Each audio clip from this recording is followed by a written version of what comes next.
Hi-oh, Silver! Brace yourself as we gallop through the thrilling world of the Lone Ranger, a legendary radio show that echoed through the airwaves with the beat of hooves and the call of justice. Meet the mysterious Lone Ranger, a masked hero whose identity remains shrouded in secrecy, and his steadfast companion, Tonto. In the vast expanse of the Old West, the Lone Ranger and Tonto rode together, their deeds echoing through the canyons and prairies. The Lone Ranger, a symbol of justice and righteousness, rode on the mighty Silver, his white stallion, with Tonto at his side on the ever-loyal Scout. The Lone Ranger's silver bullets and unwavering commitment to justice made him an icon, a lone crusader against the forces of lawlessness. Tonto, his trusted companion and a skilled tracker, stood by his side, adding depth to their dynamic duo. Together, they rode their steeds, Silver and Scout. The Lone Ranger and Tonto galloped into the hearts of our listeners, and their adventures becoming legendary. The sound of the galloping hooves and the Lone Ranger's stirring call, "Hi-oh, Silver!" became synonymous with justice prevailing in the Old West. So saddle up and ride with us as we revisit the thrilling tales of the Lone Ranger, Tonto, Silver, and Scout, where every episode is a daring ride into the heart of the frontier justice. Now let's get into this episode. This episode originally aired January 15th, 1947, and the title is From Outer Space. Let's get into it.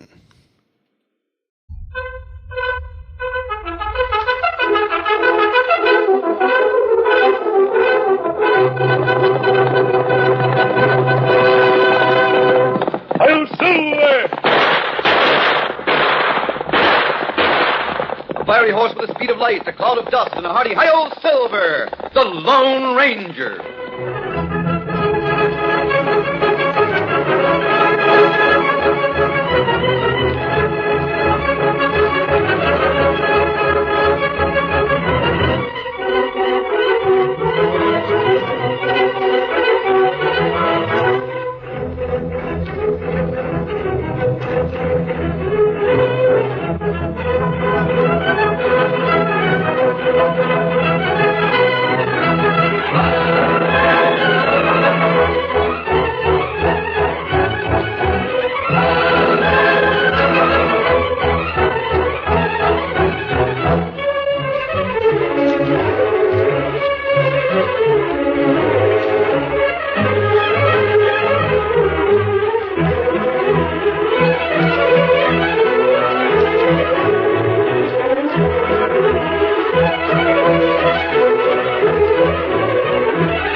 With his faithful Indian companion Tonto, the daring and resourceful masked rider of the plains led the fight for law and order in the early western United States. Nowhere in the pages of history can one find a greater champion of justice. Return with us now to those thrilling days of yesteryear. From out of the past come the thundering hoofbeats of the great horse Silver. The Lone Ranger rides again. Come on, Silver! Let's go, big fellow! Hi-yo, Silver! Hi!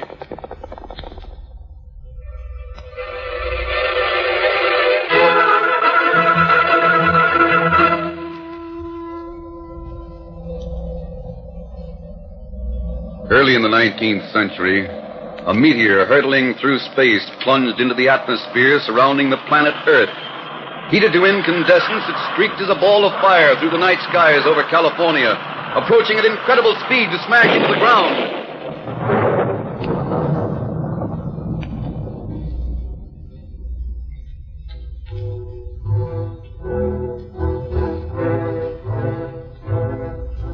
The meteor made its own pit where it rested and grew cold.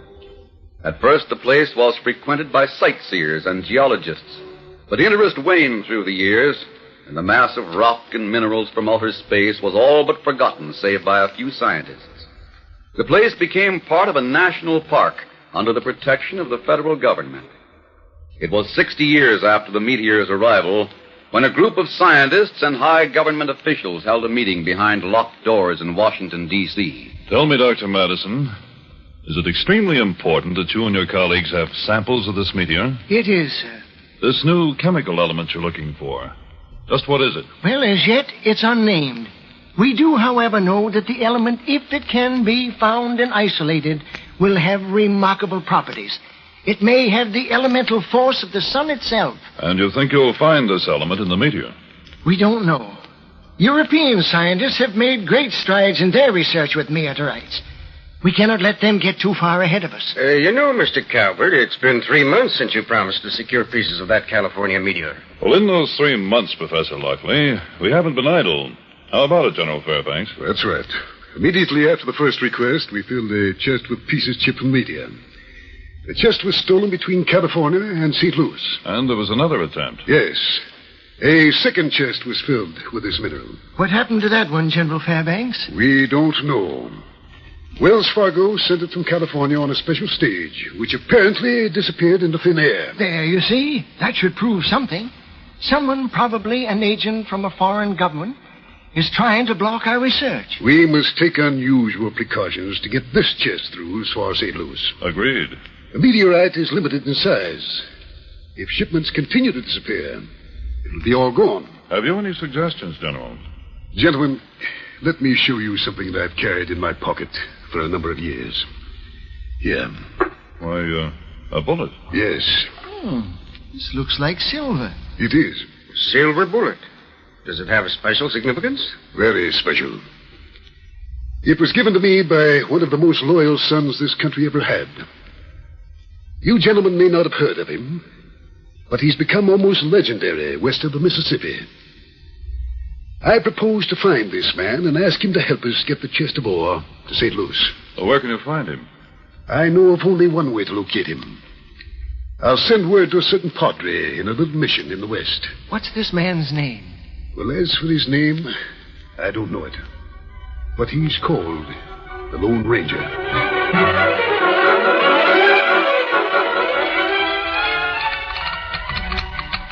Word flashed to the country's outposts by the new electric telegraph, and the message was relayed by horsemen until it reached the padre in his little mission.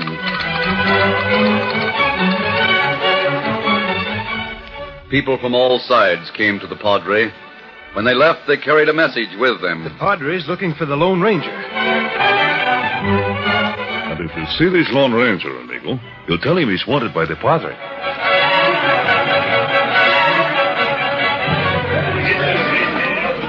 Stage is all loaded. Just have to go. And don't forget to spread the word. The Padre wants to see the Lone Ranger. I won't forget. Get up! Get up!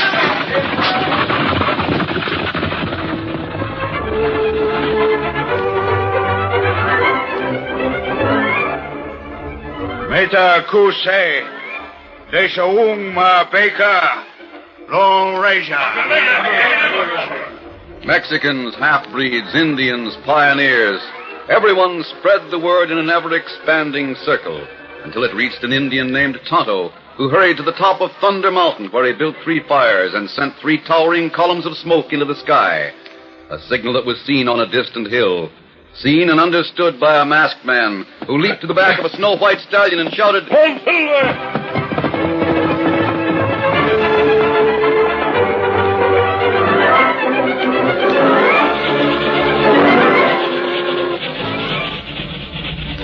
In the meantime, the fastest of the trains westbound from Washington carried a special car with one of the highest of the government officials.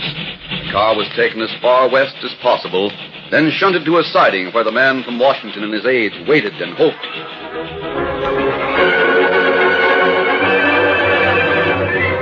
Each day, the man from Washington became more anxious, and each night found him pacing the floor of the small room that served as an office at one end of the car.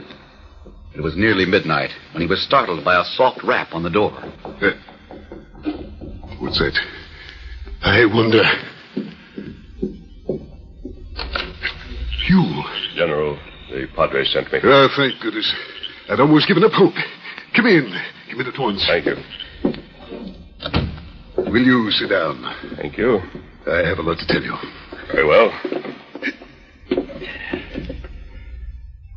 Some time ago, you gave me a silver bullet. Do you remember? When I gave it to you, I told you that it represented an obligation I could never wholly repay. The government needs you. We need you more than ever before. What can I do? Let me tell you about a meteor that fell in California. And about 2 futile efforts to move portions of that meteor to Washington. And why some men of science want to investigate those minerals from space.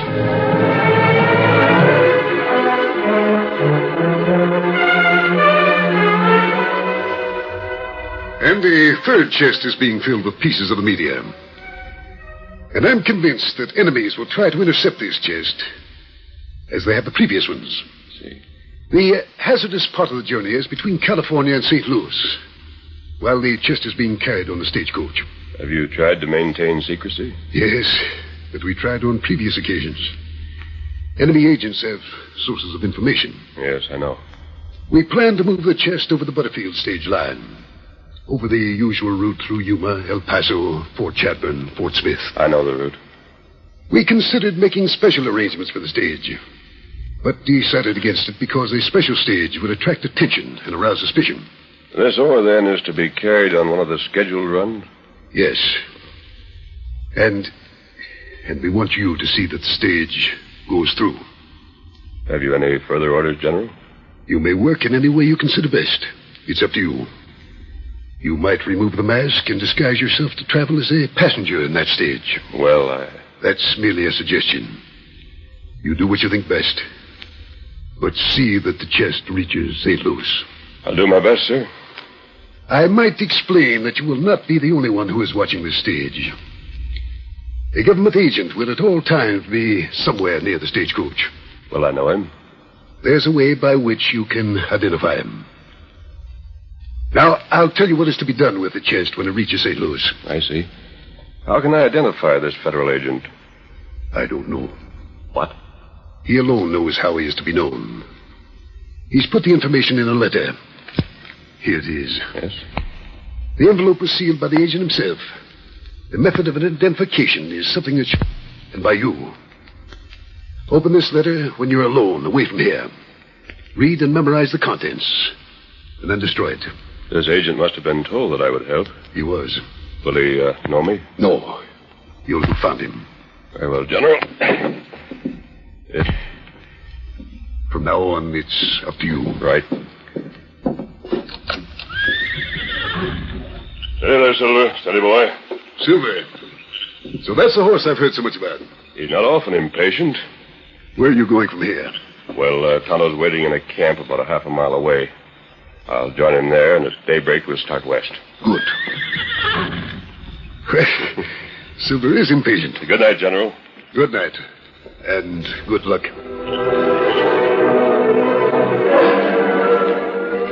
Silver seemed to know by some rare instinct when trouble was impending. 2 men waiting in a clump of cottonwoods watched the railroad car on the siding and the masked man who stood at the open door shaking hands with the general. They had drawn a rope tightly across the trail, just high enough to strike a man on horseback. He's holding an envelope of some sort. Do you see it, Vince? Yeah. That's what we want. How did the boss know that masked man was going to get an envelope of instruction? Because he knows, and he's generally right. I don't know about that, Rankin. What do you mean you don't know? Well, the last time he told us it'd be a chest of ore on a special stage. He was right about that, wasn't he, Vince? Yeah, only... Only what? Yeah, maybe it was ore of some sort. But as far as I could see, there was nothing special about it. I know gold ore and silver ore. And that stuff we got wasn't neither one. What are you squawking about? The boss paid us off, didn't he? Well, I've got no squawk about that. He'll pay us off again when we take him the envelope in that masked man's hand. Look, Rankin, tell me something. Yeah? What's the boss after? I mean, in the long run. What kind of a game is he playing? All I know is he hired us to do certain things, and he pays us when they're done. He won't answer no questions, and he don't like to deal with men who ask him. Hey, masked man's mounting up. Yeah, get ready. I'm all set. He's coming this way. Yeah. Get back a little bit so as he won't see us. He can't see us in here. It's too dark. Get back anyway. I wish he'd come faster so as he'd hit that rope hard enough to take him clean out of the saddle. It don't matter. The rope will stop him anyhow. If it don't, my 6-gun will. Leave your gun and leather. If there's any shooting to be done, I'll do it. The boss don't want murder if it can be avoided. No, I don't. You get a noose ready to drop over his head. Now get ready. Here he comes. The Lone Ranger felt a peculiar tension as the trail entered the cottonwoods. His senses were tuned to a high pitch, but even so, he didn't see the rope that was stretched across the trail until he was almost upon it. Then he swung quickly, pulling Silver to the side. Over, Silver. Come on, boy. He's seen us. Rein up, Silver. We want you. Steady, boy. Here's a rope you didn't see. That's it, Vince. I got him. Hold her tight, Vince. I'll remember that name. Grab onto him. Come on, you. Get off that saddle. Hold that rope tight so he can't raise his arm with guns. You better take your hands away. I'll hold him. Come on, you. Swing out of that saddle or I'll shoot. And I'll shoot to kill.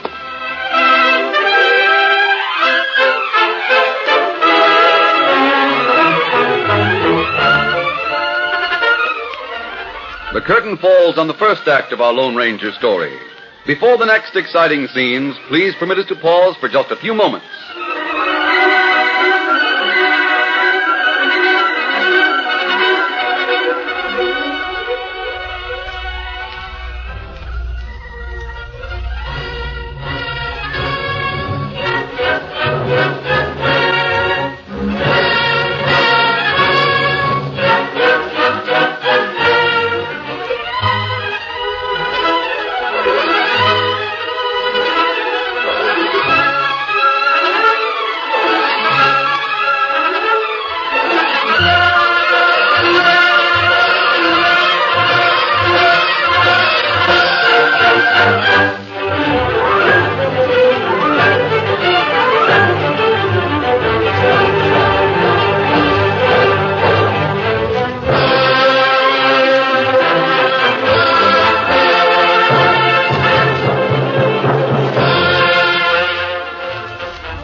Now to continue our story.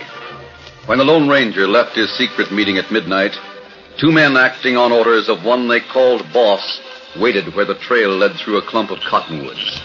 The masked man reined up in order to avoid being swept from the saddle by a rope that had been stretched in his path. But a noose dropped over his head, and a sudden pull tightened that noose, pinioning his arms so they could barely move. Vince held the rope taut while Rankin clutched at the Lone Ranger's belt. Come on, you. Swing out of that saddle or I'll shoot. And I'll shoot to kill. At him, Silver. Look out, Rankin. Look out, that horse. Come on, boy. At him. Silver became a fighting demon, rearing high and lashing at the would-be captives with his hoofs. The men gave ground, and the noose grew slack around the masked man's waist. Get rid of that. Come on, Vince. This way. Get cover and open fire. Come on, Silver.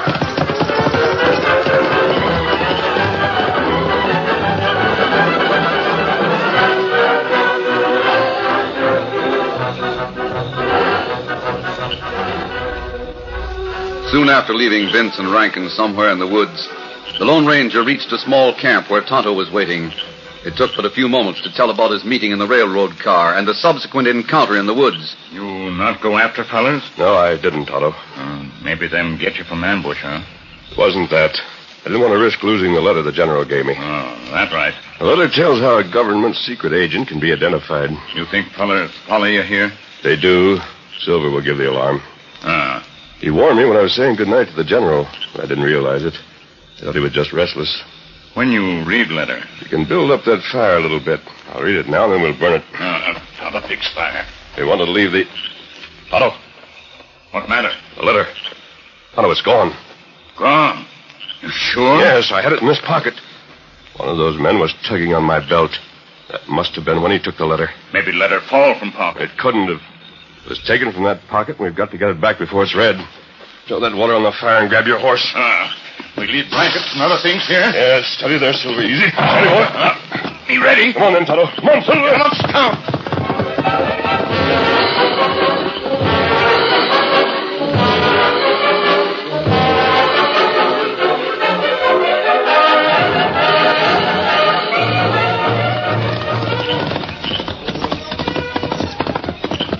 Oh, Silver, hold on. Easy, fella. Oh, fella. This is where it happened, Tonto. There's the rope that was supposed to take me out of the saddle. It's plenty dark here. Yes, give me your knife. I'll cut this rope down so it won't break someone's neck. Here, your knife. Oh, thanks, Misabi. There. Which way them fellers go? They went over that way. I don't know whether they had horses waiting nearby or not. Tracks plenty hard to follow. Nevertheless, we've got to follow them. We've got to overtake those men and get the letter back. If they've read that letter, Then what we do? I don't know, Tonto. We've got to be sure of one thing. We've got to be sure that the identity of the federal man does not become known. We'll leave the horses here and see what we can do about the trail. Come on.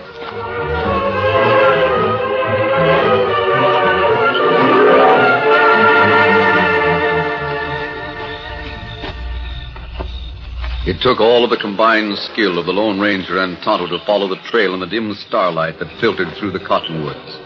At times, they moved on hands and knees and paused frequently to strike matches, shielding the light carefully to look for indentations in the ground or freshly broken twigs that would indicate that Vince and Rankin had gone ahead. In the meantime, the attackers thought themselves quite safe in an arroyo. You sure this is where the boss said he'd meet us? He'll be here, Vince. Now take it easy. What's worrying you, anyway? I'd feel a darn sight better if that masked hombre hadn't got away. Maybe it's just as well he did. We don't have to worry about handling the prisoner. If it hadn't been for that doggone horse... Stop crying over spilled milk and help me bust up some twigs. What are you doing that for? You ain't gonna build a fire, are you? Yeah, small one. It's likely to be seen. Not down here in the bottom of the royal. Anyhow, we won't have it going more than a couple of minutes. What do you want with a fire? Aim to know what we stole. That envelope? The same. Boss was downright anxious to get his hands on it. Maybe it's worth a lot more than he's paying us. You plan to try and collect more from him? Maybe. Information don't hurt a man. You, got a match, Vince? Yeah. We got enough twigs here. They'll last while I read the letter. And start them burning. All right.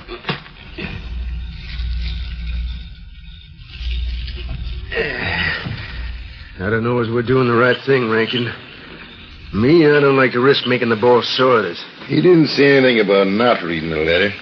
He just said we was to get it and have it here by the time he showed up. How'd he know that masked man had come for it? I don't know. Yeah, that fire's burning bright enough to read by. Go ahead and read the letter, and we can put her out. Yeah. Yeah, sure looks important. Look at all that sealing wax on the envelope. Come on, hurry up, Rankin, will you? That masked man is prowling on the look for us. He might see the fire. We'd hear his horse if he was coming this way. There's a lot of writing here. Yeah. Yeah, so I see. Now, just smooth it out. There you are, Tonto. Hey, what? Take him, Tonto. Where you? Reading my mail, Let me go. Pick some soup. Vince, you gotta get your gun. I can't. This is for you. You're asking for trouble. This is for you. That picks them. Yes, they're both out. Look, matter in fire. I'll get it. Just started to burn. Good thing you saw it when you did, Tonto. The only man who knows the contents of this letter is the man who wrote it. Him secret worker? Yes. Me put fire out now? Just a minute. Let me see how much of this letter's destroyed. It burned the lower part. Yes, the signature's gone. Much more burned? Doesn't seem to be much missing. I'm going to read this now before it's lost again. Then I'll burn the rest of it. Meantime, Tonto, see if you can find some rope and tie those two before they regain consciousness. There are horses over here. Maybe rope and saddle. If you don't find rope, take your knife and cut up some of their clothes.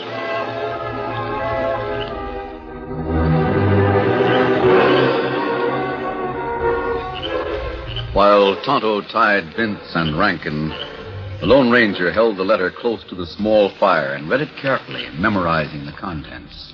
I will at all times be somewhere near the stagecoach that carries the ore. It will be better if you and I work separately as much as possible. But before the journey is completed, you must make yourself known to me, so I can give you the name of the man in St. Louis to whom you will relinquish your responsibility for the shipment. You will be able to identify me as I will be wearing a silver bullet. You will be wearing a silver bullet. And there the letter ended. There had been more, but the rest was gone. Couldn't be much more. Wearing a silver bullet. It's a curious expression. Wonder what he means. What you say? Tonto, the man we're to identify is going to be wearing a silver bullet. Oh. Maybe him mean in gun belt, huh? Possibly. He could wear a bullet tied to his watch fob or even around his neck. You tear up letter? Yes. I was told to destroy it as soon as I'd read it. I'll burn these pieces. These fellas tied plenty tight now. All right, Tonto. You better stay here with them. I'll go back and get the horses, and I'll get someone to take charge of these two. They might be able to give us some information. That's right. It's possible that they could tell what happened to the previous shipments of ore. I'll go back and report to the general. He can send some of his staff. That's good. I'll be back as soon as possible.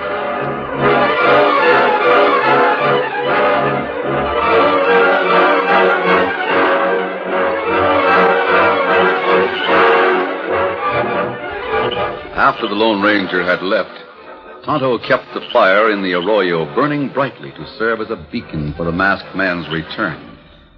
He sat in the shadows watching the captured men regain consciousness and enjoyed their surprise at finding themselves prisoners. But Tonto's simple pleasure was short-lived.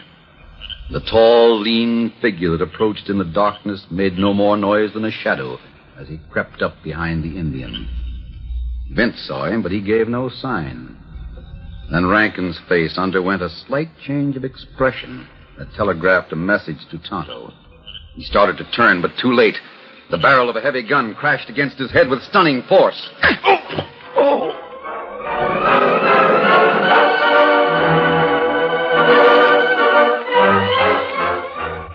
When the Lone Ranger and two men from the general's party reached the arroyo, they found the fire reduced to a bed of glowing embers. Tonto said he'd keep the fire burning brightly. I wonder if anything has happened. Over here, Kemosabe. Tonto! Well, what's happened? Where are the prisoners? Me ties. I see you are. I'll cut those ropes right away. You said there were prisoners. There were. There. Tonto, what's happened? Are you hurt? Me get hit on head. Me go unconscious. How did it happen? Who did it? Let Tonto tell it. Me said watch prisoners. Me see fella named Rankin all of a sudden looked pleased. Me turned to look behind, but it's too late. You've quite a bump on your head, but I don't think it's anything serious. Me get conscious. Me tied like this. Prisoners gone. And there must have been at least 3 men in the party. That's right. Well, gentlemen, I'm sorry. You'll have to tell the general that the prisoners have escaped. We'll have men start a search right away. If we find them, perhaps you can identify them. If you find them, you'll have to hold them for identification, because Tonto and I will not be here. We're going west to meet a stagecoach. Do you think you can ride, Tonto? You bring Scout? He's right over there. Come on. Not good. We ride. How soon are you starting west? We're going to camp right now to pick up our duffel, and then we're starting. The sooner we get there, the better. Easy, big fella. Steady. Come on, Tonto. Be ready. Come on, Silver. Get him up, Scout. Maybe that masked man doesn't realize it, but I'm afraid he's up against a lot more than 3 men. Well, the Lone Ranger has embarked on a new trail that leads to his most thrilling and unusual adventure. Be sure to listen to the next broadcast and follow the masked man and Tonto as they meet the enemy on the eastbound stage. I'm Silver. Hi!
story you have just heard is a copyrighted feature of the Lone Ranger Incorporated.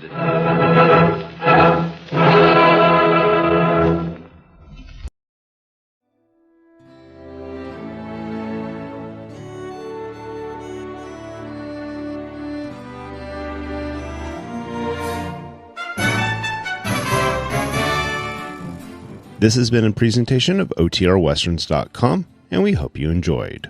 Please take some time to like and rate our shows in your favorite podcast application. Follow us on Facebook by going to OTRWesterns.com/Facebook.